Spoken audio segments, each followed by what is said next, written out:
Cuando se conoce el mundo espiritual, creo que a todos les fascina. Tiene que ver con el intento que tienen los poderosos o aquellos que acceden al poder de controlar el destino. Mientras no entre en conflicto, digamos, la creencia del gobernante con la creencia del soberano, no pasa nada. El tema es cuando entra en conflicto, como pasó en otras épocas de la historia. Yo soy coaching, digamos, de político, para hacerlo más fácil. Siempre que una persona está en un lugar, la carga emocional, mental y energética de la persona queda. Esto pasa para una casa o para una casa de gobierno. Yo fui tapa en el New York Times, donde decía la bruja, el titular de la tapa era la bruja de Menem. Le iba a ayudar a alcanzar la vicepresidencia si lograba que el espíritu de Evita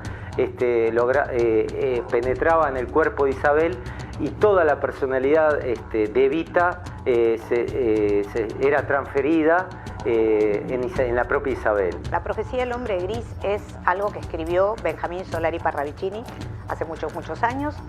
Él recibía información, hacía sus dibujos, psicografías y ponía la temática o lo que iba a pasar. Hasta ahora todo lo que ha dicho se ha cumplido.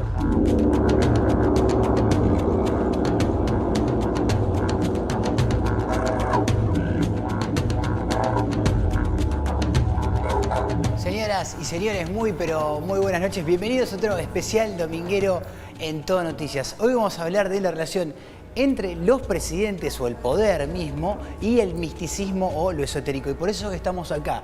Este es el Club del Progreso. Estamos en la calle Sarmiento, al 1300, en la ciudad de Buenos Aires. Para que se den una idea, acá estuvieron 17 presidentes.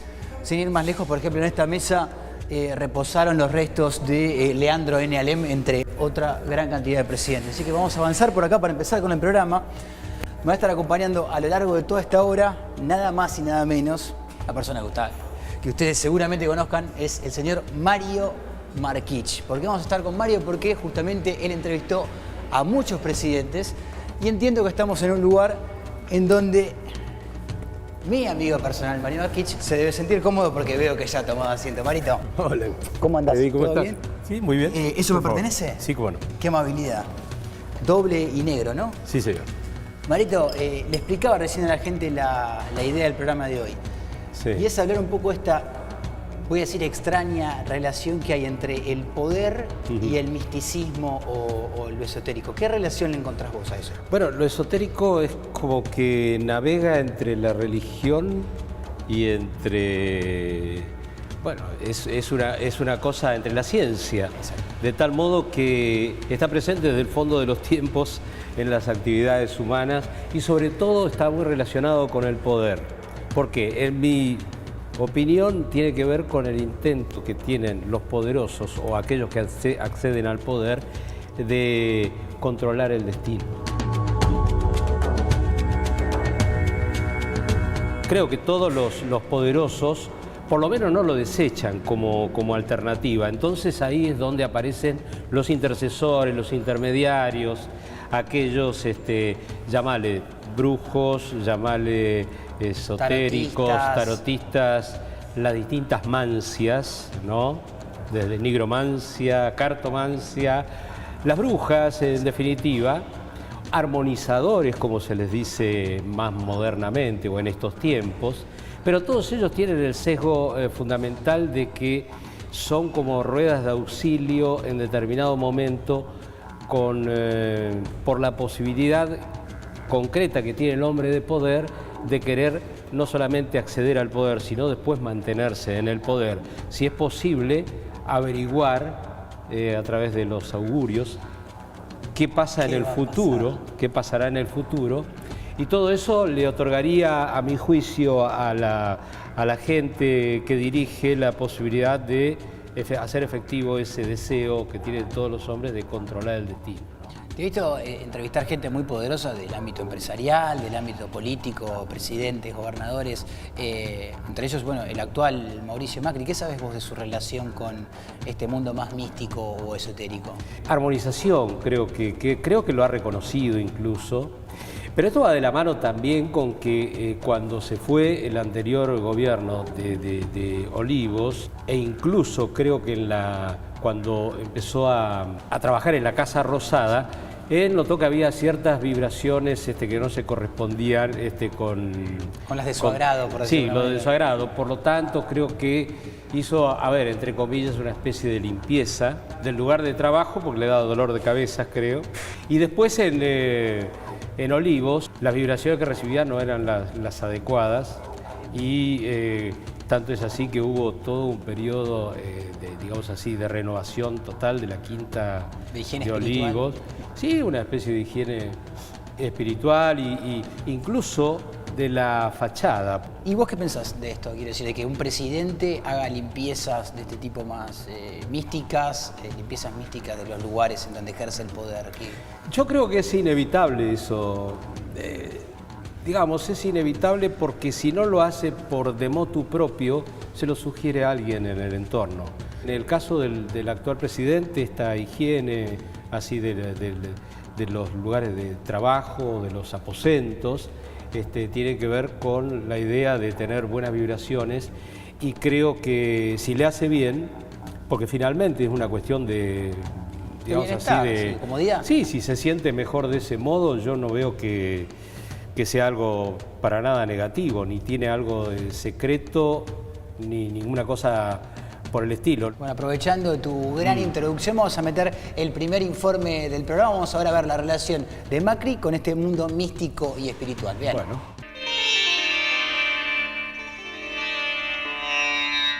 Yo conocí al presidente Macri en el año 1997. Me llamó Jorge Alves para limpiar el estadio de Boca Juniors. Entonces, bueno, todo pasaba mal en Boca, estaba todo, iban como sextos, una cosa por el estilo, y entonces me llamó muy preocupado y le conté que había que hacer una limpieza en el estadio. Entonces me dijo que iba a hablar con Mauricio y que lo iban a plantear y que iba a ver. Entonces me llamaron por teléfono unos días después y tuve una reunión con el presidente, que entonces era presidente de Boca Juniors. Fue una reunión corta, no fue una reunión muy extensa. Es alguien muy preciso, muy claro en lo que quiere. Me preguntó qué había que hacer, qué era lo importante para arreglar algo de lo que pasaba, de lo que le había comentado Jorge Alves. Le conté, le dije que había que limpiar y me dijo, bueno, perfecto, se hace. Si eso va a ayudar, se hace. Y esa fue la manera en que conocí al presidente. Un colaborador me propuso que, ¿por qué no también incorporaba una armonizadora budista que me iba a hacer bien? Y la verdad que me hizo mucho bien. ¿Qué relación hay del aumento del poder de la gente común y del misticismo de esta gente que va adquiriendo poder? ¿Hay alguna relación proporcional entre esos dos factores? Mirá, en general la gente no cambia, lo que cambia son las circunstancias. Entonces, si vos sos un poco místico, tenés un fondo místico, incluso tal vez no lo percibiste, pero ese fondito está. Cuando las circunstancias se agravan, sea por una situación extrema que te toque vivir, ¿cómo es el poder? Me parece que el poder es una situación extrema todo el tiempo.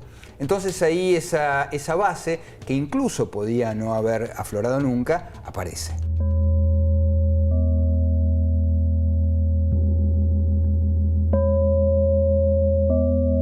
Creo que desde que el mundo es mundo, los reyes y todos los gobiernos se han regido también un poco por el cielo, por las estrellas y por lo que viene un poco más arriba.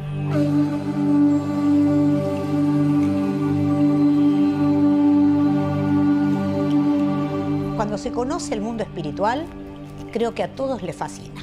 O sea, es algo que no tiene como vuelta atrás.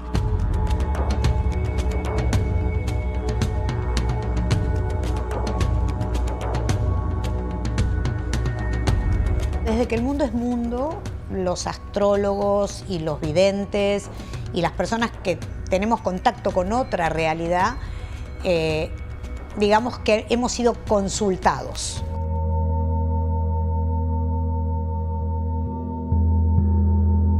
Me ayudó a conocerme a mí mismo más, me ayudó a liberar energías que uno tiene dentro, una capacidad de hacer, de dar, de recibir, de compadecerse de la agresión del otro, entendiendo que el problema no lo tiene con uno, sino lo tienen ellos mismos. Él lo que hace es armonizarse y equilibrarse para estar bien y poder tomar las decisiones más concretas, más específicas y de mejor resultado para todos. Que la armonización me hizo mucho bien porque ¿Qué es una armonizadora?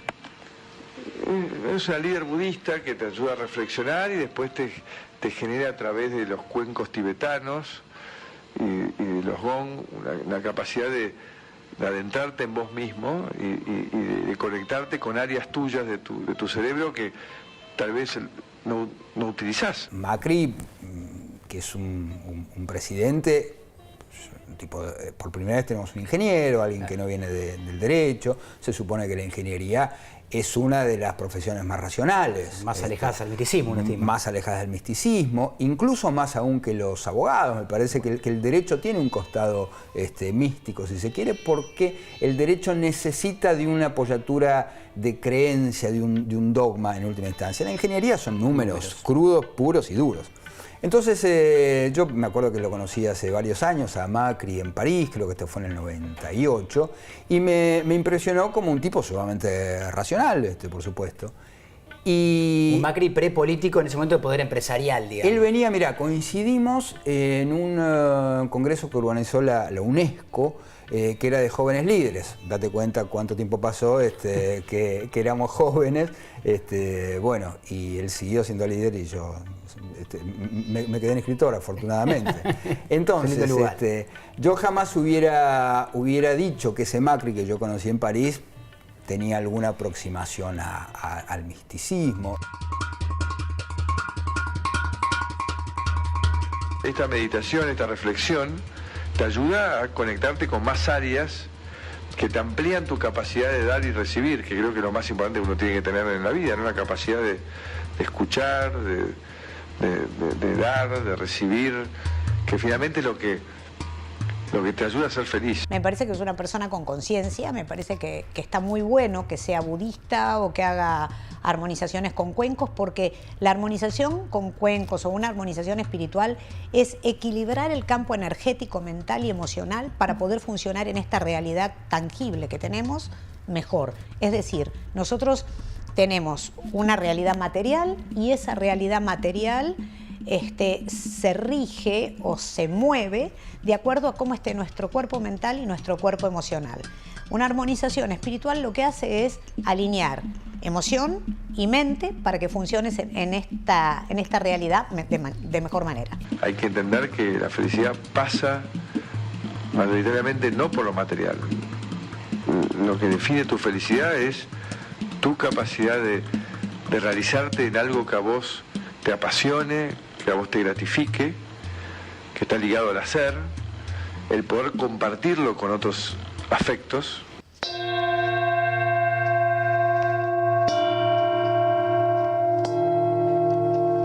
No deja de sorprenderme ver un Macri casi con arrebatos budistas, diría yo, ¿sí?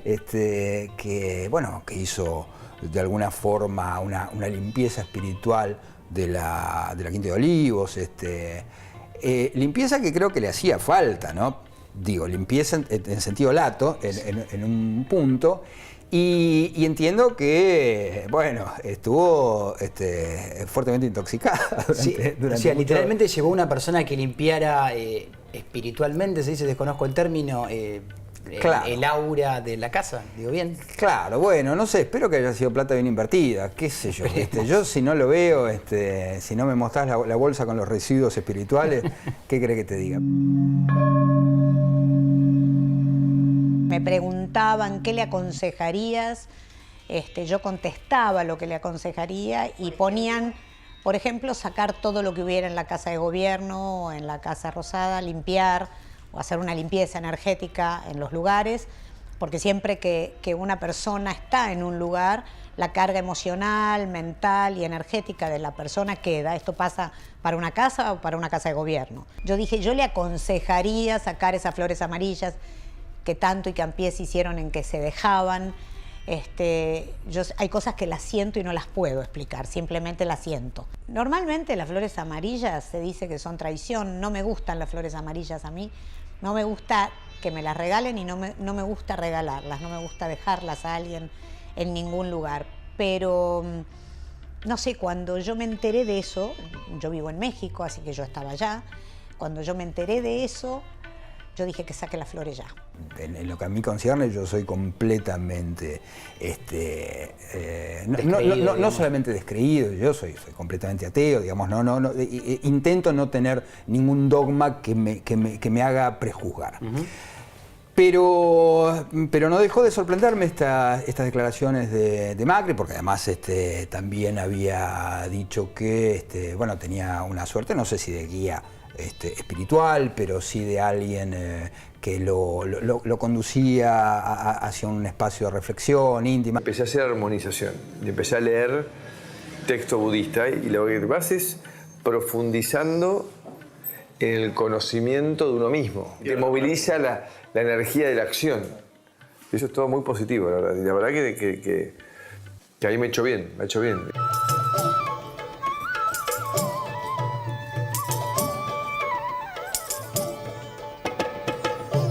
Y me parece que con el poder pasa eso. Uno tiene la ilusión de que en el poder uno tiene todo bajo control, que están todas las llaves y el tablero del poder, las activas y desactivas. Bueno, eso no es así.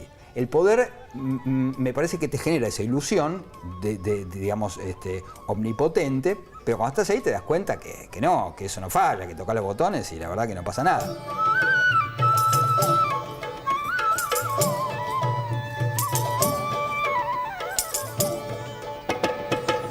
La profecía del hombre gris es algo que escribió Benjamín Solari Parravicini hace muchos años.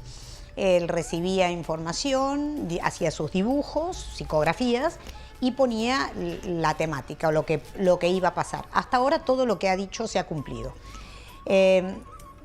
Delante de la profecía del hombre gris hay una profecía en donde él dice que una pareja va a dejar destruido al país, y detrás de eso aparece la profecía de un hombre de gris que va a aparecer, que va a estar al lado de una mujer, la mujer está sentada, por lo que yo puedo suponer que es Miquetti, y que este hombre va a traer un nuevo sol y va a modificar, pero que van a haber muchas luchas en el medio hasta que esto salga adelante.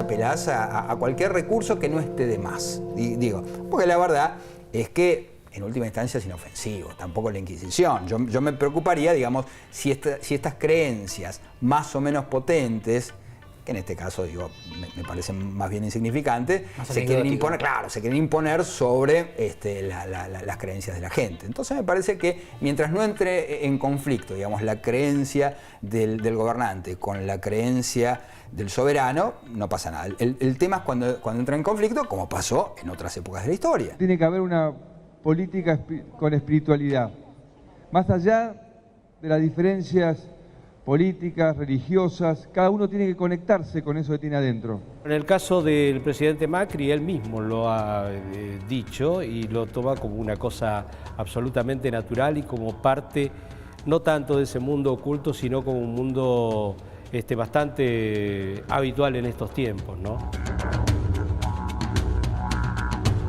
Vamos a hacer el recorrido para atrás y quiero que me cuentes lo que sepa, lo que has escuchado en base a entrevistas y demás de la relación de los Kirchner, tanto Cristina como Néstor, también con este mundo así más paralelo, por decirlo de alguna manera. En el caso de Cristina, no creo que haya tenido relación, digamos así, visible, por lo menos con el mundo místico, aunque alguna vez recordarás que estaba en Olivos hablando con los gobernadores, una de las típicas reuniones, y de repente, por efecto del viento tal vez, se abrió una puerta en el momento, al lado del atril donde estaba, y recientemente había enviudado, ¿no?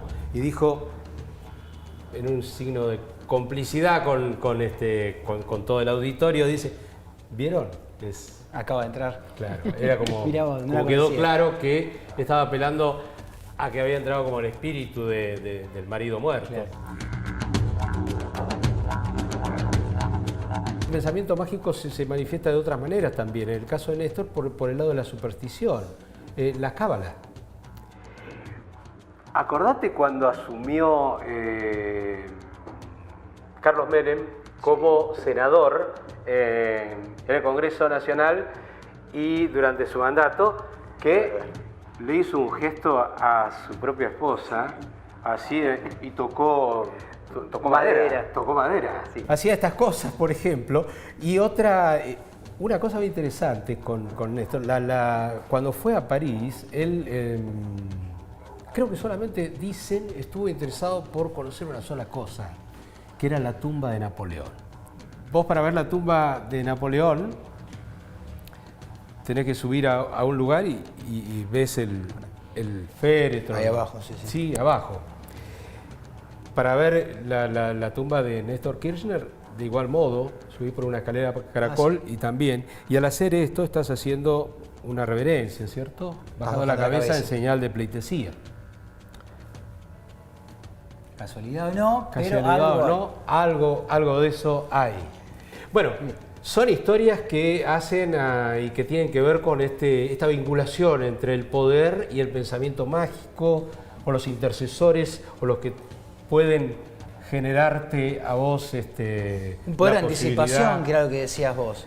Sí. Te llevo para el turco, para Menem. Que es otra persona, el primer presidente que tenemos nosotros de otra ascendencia, musulmana, siria, sí. Transformado al catolicismo, porque así transformado al catolicismo, sí. ¿Qué sabés de él? Que entiendo que también debía tener otras cábalas, imagino. Sí. Bueno, yo creo que tenía muchas. Tenía, de hecho, brujas, vamos a llamarlo así, o astrólogas, o, digamos, tarotistas, adivinadoras. Se dice que Menem invocaba en la casa riojana, a veces invocaba el espíritu de Facundo Quiroga. ¿En serio me decís? Bueno, sí. Facundo Quiroga, una persona caudillo, riojano por excelencia, y que tenía unos ojos penetrantes como el que más, y que también forma parte del poder en la Argentina, y que en aquellos tiempos también se decía que tenía, no sé, como un sexto sentido, como algo especial, como algo de indomable. De la Rúa dicen que también alguna astróloga, que no la pegó evidentemente en todo caso, que no la ayudó demasiado. No la ayudó demasiado, tuvo, quién sabe, pero porque nadie escapa a la idea de tener a alguien con poder o sin poder, somos todos que humanos. Te arrime, porque en todo caso vos no lo vas a desechar, la posibilidad de que alguien te eche una mano en cuanto a qué va a pasar con este ejercicio del poder que tengo, y sobre todo cómo controlar al propio poder. Exactamente. Esto es fundamental. Justamente por eso quiero aprovechar este momento para que recordemos tu nota también, y ahora sí, como vieron la relación de Macri con el misticismo, pasamos a Menem, el misticismo y lo esotérico.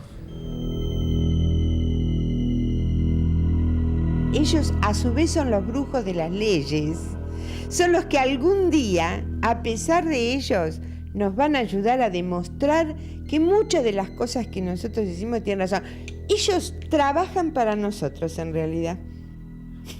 Como volviendo a la Edad Media, con anterioridad creían los brujos y no los científicos, con el tiempo los científicos lo codificaron y dieron sus leyes. Entonces los brujos terminaron teniendo razón. Entonces nosotros los brujos tenemos que agradecerle profundamente todo el trabajo que hacen para nosotros. Para mí la evidencia es algo de verte como te estoy viendo. A veces me ocurre, no siempre. Y bueno, con el señor presidente me ocurrió de verlo con la banda puesta, simple.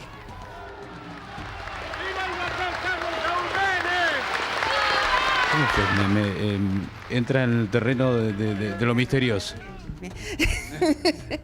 No es misterioso para nada. En determinado momento me lo presenta en una reunión, en una fiesta, te digo, antes de la década del 60 te estoy hablando.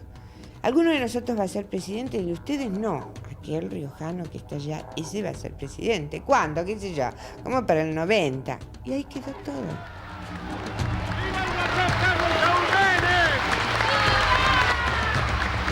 Menem también tenía sus brujas, las famosas brujas de Menem, que las tenía y muchas. Yo fui tapa en el New York Times donde decía la bruja, el titular de la tapa era la bruja de Menem. No es un mito, no es una leyenda, él tenía como brujas y Sí, tarotistas que lo tenía brujas, asesoraban. tarotistas y además tenían un lugar, casi diría yo, con el peso de la voz de un ministro. Él escuchaba mucho a las tarotistas. ¿Te resulta peligroso eso así en términos de política y manejo de un gobierno? No es que el misticismo me resulte peligroso en sí. Me parece que en el misticismo siempre puede estar la mecha que convierta esa creencia en algo diferente. Yo adoro a Menem. Yo adoro, es más, como yo soy artista plástica, cuando yo lo conocí a Menem, que me invitó a La Rioja a hacer una exposición, yo hice una muestra que se llamó La Pasión de mi vida, que era el rostro de Menem, era gobernador en esa época, yo lo hacía ya presidente. Él me invitó a la residencia de gobernadores en La Rioja y cuando yo entré, siempre recuerdo esto que fue muy gracioso, yo le mandé un cuadro de regalo mío, poniéndole atrás que él iba a ser el futuro presidente.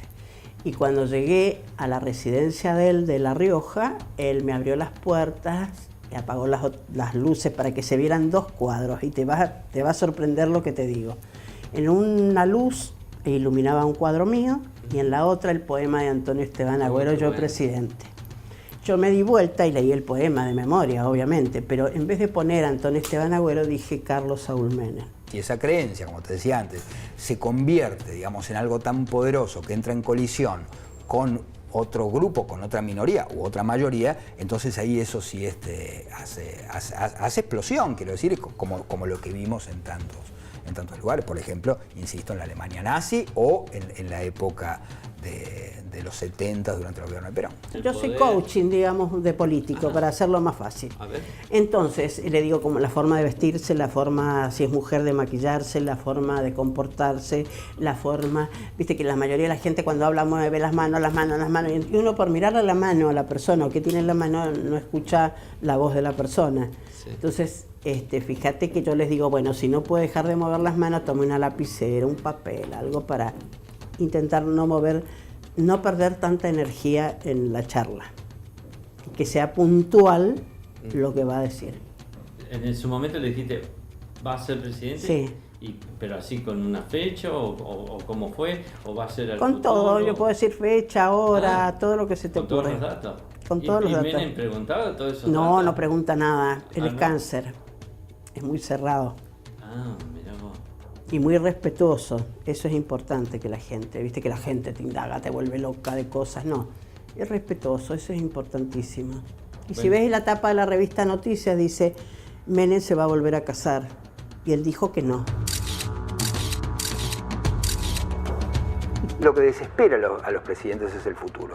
Y para eso las brujas y para eso las tarotistas, para que le digan qué va a pasar mañana y cómo poder de alguna forma anticiparse, claro, y tener el control de eso que es incontrolable, que es el futuro.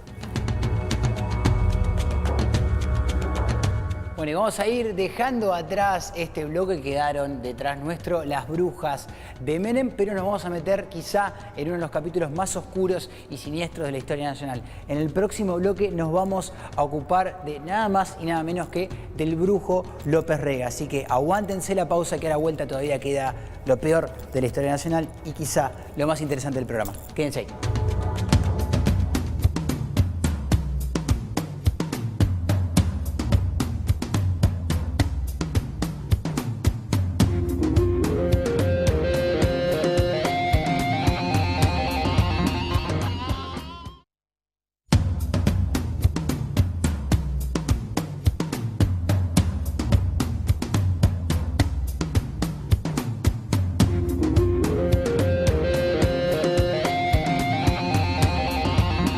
Seguimos en este segundo bloque del especial dominguero, seguimos tomando acá un cafecín con Marquich. Me empiezo a sentir cómodo con el ambiente, ya me siento poderoso.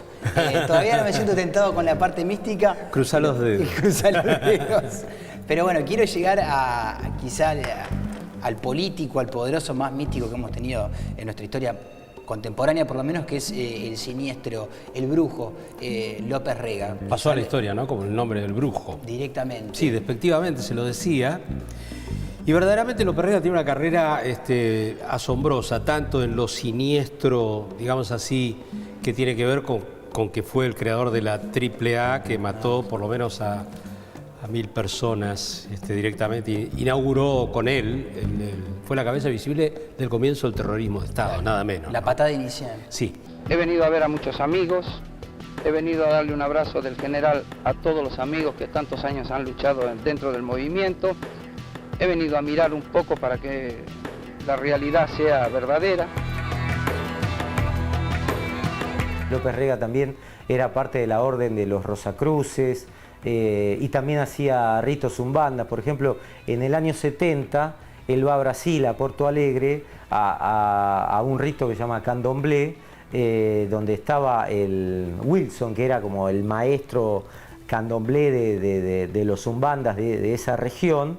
Y entonces López, como parte del rito, se pone debajo de un buey que le cortan el estómago y toda la sangre cae sobre la calva de López Rega, y después se va como a una carpa o a un lugar cerrado y permanece 7 días con un cuenco de agua y un cuenco de arroz, y solamente con esa idea de ser de alguna manera el hombre que va a salvar a la Argentina, ¿no?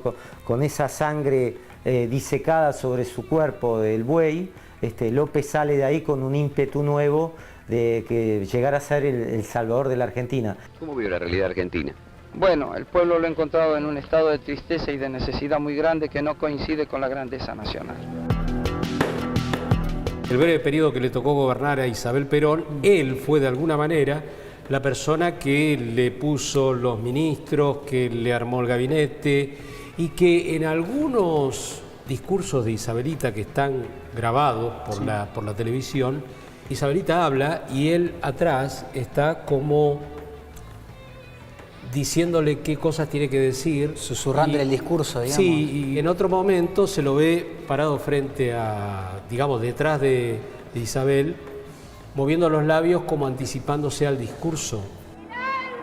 Este pueblo trabajador es agradecida y respetuosa de quienes la sirven, buscando la unidad y el trabajo fecundo en una verdadera comunidad organizada. Isabel se sentía muy afectada frente al mito y el símbolo que representaba Evita dentro del peronismo y por su personalidad. Y como Evita no pudo ser candidata a la vicepresidencia, de alguna manera el cuento de López era que iba a llegar a la vicepresidencia. Y eso se lo dice en el año 65, es decir que 9 años después ese cuento funciona. Obviamente no funciona por el arte mágico de López Rega, sino por la dinámica del peronismo. Pero a López Rega le servía porque llega en el año 74 a vivir junto a Isabel en el primer piso de la residencia de Olivos y se pega junto a ella y arma como un blindaje durante casi un año, donde López Rega se convierte en la figura de mayor poder de la Argentina después de la muerte de Perón y en un ciclo de violencia política que antecedió al golpe de Estado en 1976. ¿Usted cree que el gobierno argentino tiene realmente buena voluntad para las elecciones? Bueno, no puedo dudar de una cosa hasta que no la vea realizada, ¿no? López Rega tuvo una formación espiritual en los años 50 con una maestra que se llamaba Victoria Montero, y a partir de ahí empezó a trabajar el desarrollo de las ciencias ocultas, escribir sobre sus conocimientos espirituales, y eso lo une con una logia que se llama Anael, que es una logia político-esotérica que pensaba que había 3 vértices en el mundo, 3 vértices magnéticos que iban a propender a la liberación mundial, que eran América, África y Asia.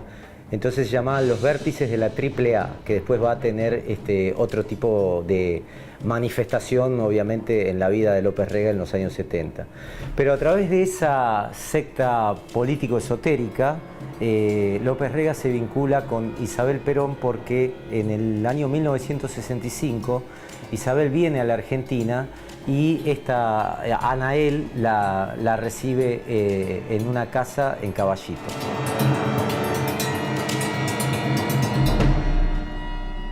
Lo que hace López Rega a partir de ese momento es tratar de transferir el espíritu de Eva Perón en la personalidad de Isabel. Entonces, al cuerpo de Eva Perón se coloca cabeza a cabeza el cuerpo de Isabel, y López Rega inicia una serie de pases mágicos como medium para lograr que a través de las vibraciones cósmicas ese espíritu logre ser transferido.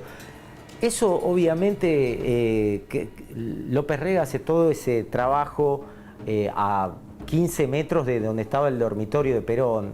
Esto lo ve el delegado de Perón, que en ese momento se llama Paladino, y trae esta historia a Buenos Aires, donde empieza a trascender que López Rega, además de ser el secretario de Perón, tenía de alguna manera veleidades de brujo, pero sobre todo tenía una ascendencia sobre la personalidad de Isabel, que empieza a ser ya un factor político cuando Perón e Isabel regresan a la Argentina. Casi inmediatamente a esta transferencia del espíritu de Evita al cuerpo de Isabel, visita la casa de Perón Carlos Spadone, que era un empresario, y se le ocurre ir unos días a Marbella con López Rega, que estaba muy debilitado físicamente por todo este trabajo que le insumía la transferencia del espíritu, y él ya le manifiesta que se siente un ser superior, Mahoma, Jesús. Entonces Spadone, cuando lo escucha, decide volver y denunciar frente a Perón, frente a quien es su secretario, que puede ser, lo califica de demente directamente. Y Perón le dice que ya sabe de todo esto, convivía con eso, pero lo toma con resignación y le pide disculpas a Spadone por no haberle avisado de quién era López Rega. De esto estamos hablando de fines del año 71.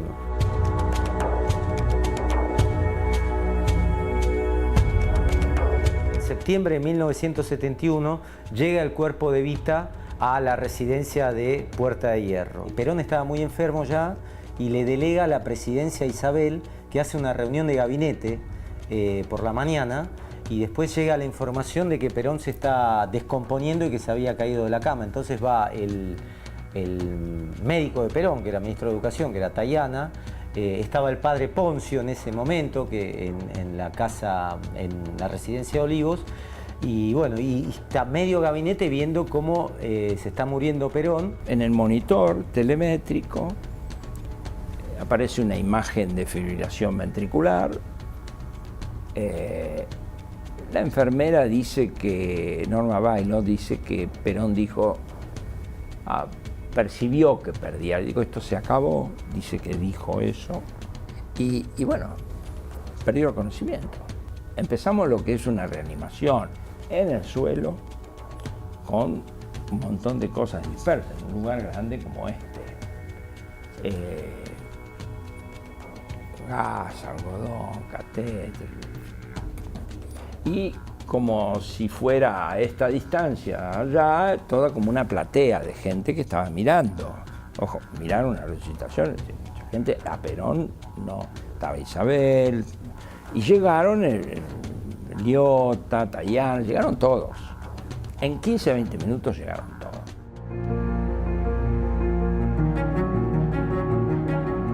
Y ahí López Rega me llama aparte. Y ahí yo entro en lo que es el dormitorio de él. Lo único que había era incienso. Había incienso en los pasillos. No sé qué significado tendría, pero bueno, es una hierba aromática ceremonial, creo yo, el incienso. Y entonces me llama y me dice, si lo sacás, te hago conde.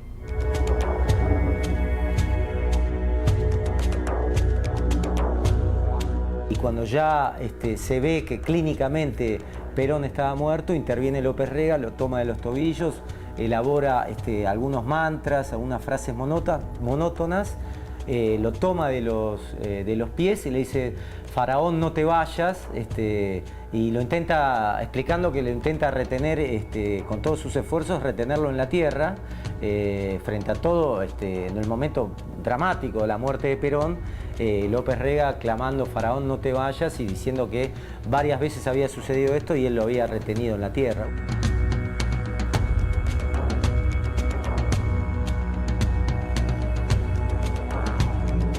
había que decir que Perón se había muerto. Isabel dijo, está bien, como que se dieron cuenta, está bien, tu papá, está bien, idiota, está bien. Bueno, tenemos que fijar una hora, 13-15 horas, y paramos de resucitar. ¿Cómo era la escena? Todos nos pusimos a llorar. Después, cuando por cadena nacional Isabel informa sobre la muerte del presidente de los argentinos, 2 horas después, también por cadena nacional, repite lo mismo que Isabel, confirmando la información que había dado Isabel, pero como una muestra de poder, como diciendo acá el nuevo hombre fuerte de la Argentina voy a ser yo. Es decir, confirmando lo que había dicho de alguna manera su discípula espiritual, a quien ella había conocido hace 10 años. Con gran dolor debo transmitir al pueblo el fallecimiento de un verdadero apóstol de la paz y la no violencia. Asumo constitucionalmente la primera magistratura del país.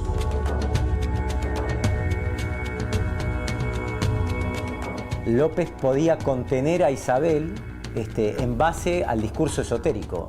Le daba a Isabel en un mundo complejo como era e inacible como el de la política, López Rega le daba una mayor seguridad para controlar su ansiedad de a todo aquello que no podía manejar, que era el mundo de Perón, ¿no? del cual ella había llegado en 1955 de manera casual en una playa de Panamá.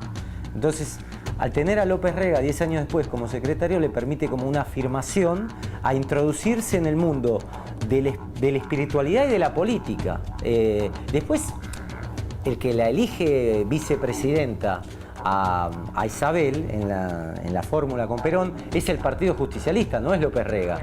Pero de alguna manera toda esa predicción que hace López Rega a Isabel se cumple.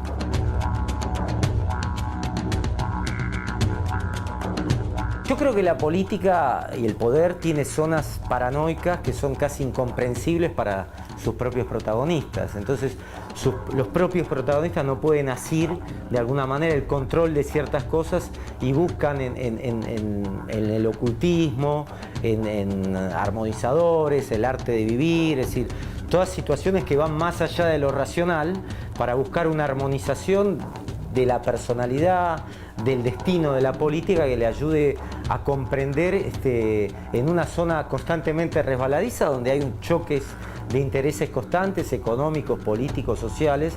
Entonces eso lo buscan algún tipo de control que de alguna manera piensan que puede ir más allá de lo racional.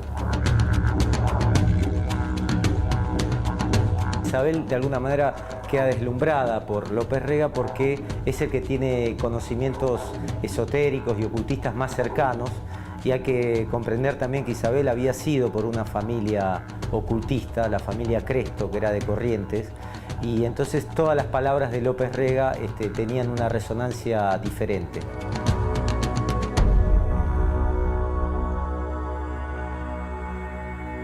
Finalmente viene una decadencia abrupta económica en el gobierno, la violencia mezclado con la incapacidad de Isabelita para controlar y problemas físicos que tiene, de tal modo que José López Rega dejó de ser López Rega, la persona importante, para pasar a ser el brujo. Y el brujo prácticamente entró en una decadencia tan grande y un desprestigio tan importante que inmediatamente fue prácticamente desalojado del poder. Isabelita lo nombró como embajador itinerante, una cosa como que se lo tuvo que sacar de encima y se fue a una misión por el mundo que no tenía destino, que no tenía nada. Y ahí quedó. Pero de tener todo el poder pasó a no tener nada y a ser un vagabundo, una persona errante sin geografía de escape, porque finalmente, después de muchos años, fue juzgado en tiempos de Alfonsín y fue apresado en Miami. Él vivía alternando entre las Bahamas y Miami, y fue apresado y después estando detenido acá y a la espera de que sea juzgado por sus crímenes, murió por los problemas físicos que tenía.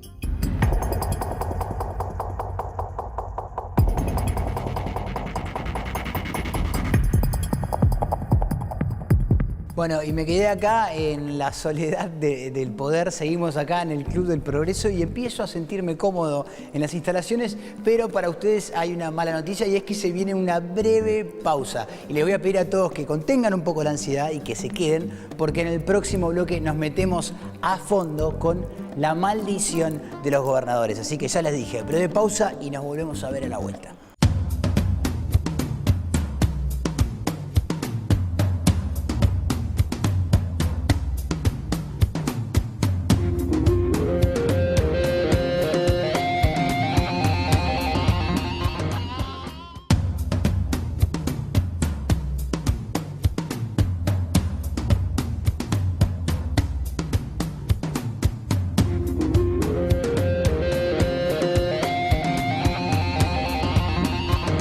Bienvenidos todos a este tercer y último bloque del especial dominguero. Como les dije al final del segundo bloque, ahora nos vamos a ocupar, antes de despedirnos, de la famosa maldición de los gobernadores. Esta historia donde supuestamente ningún gobernador de la provincia de Buenos Aires podía llegar a ser presidente hasta que un brujo metió la mano y logró torcer la historia. Por supuesto, eso va a quedar al final de la nota a juicio de cada uno de ustedes que está del otro lado de la pantalla. Así que, aprovechando este momento, yo me voy a retirar, los dejo con la última nota del programa y yo me voy del Club del Progreso. De paso los invito, está espectacular, no saben la cantidad de cosas y pedazos de historia que hay para conocer. Pero sí, ya la conocería suficiente, yo me retiro y me vuelvo a mi casa. Señores, buen domingo, nos vemos el domingo que viene en otro especial dominguero.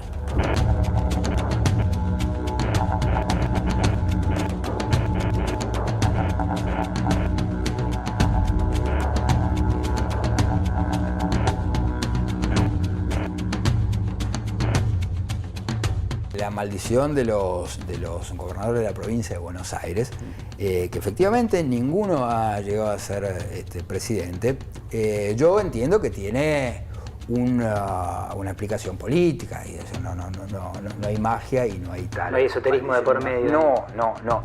Y cuando uno ve, digamos, los sucesivos gobernadores que tuvo la provincia de Buenos Aires, con alguna excepción, yo creo que la provincia de Buenos Aires es una máquina de destruir gobernadores. Es decir, es una picadora de carne.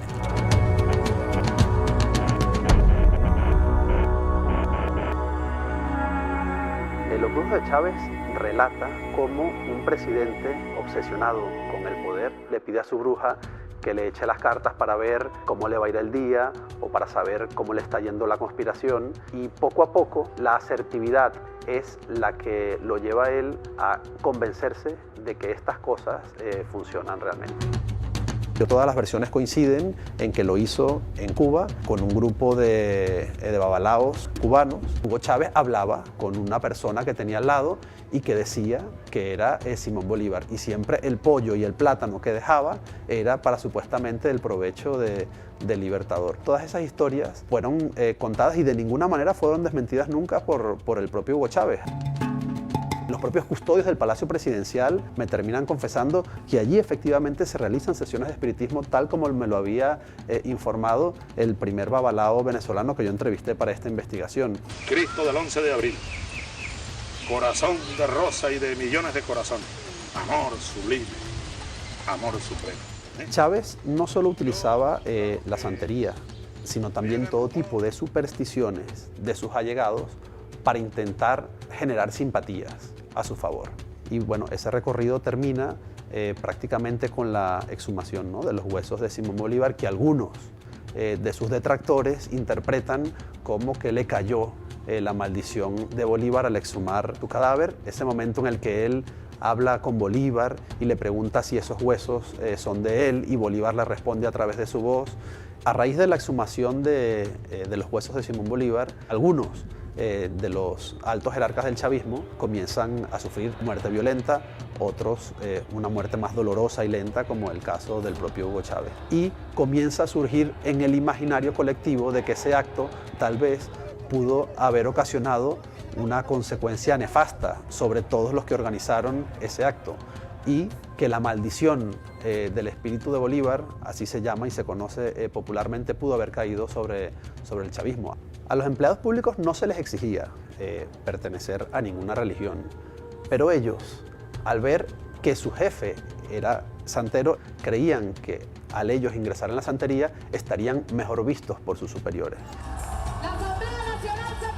Nicolás Maduro, entre muchas otras cosas, hereda también de Hugo Chávez ese carácter profundamente supersticioso. Él dice que él era una persona escéptica, que no creía en nada, hasta que conoció a Hugo Chávez. Él materializa sus supersticiones.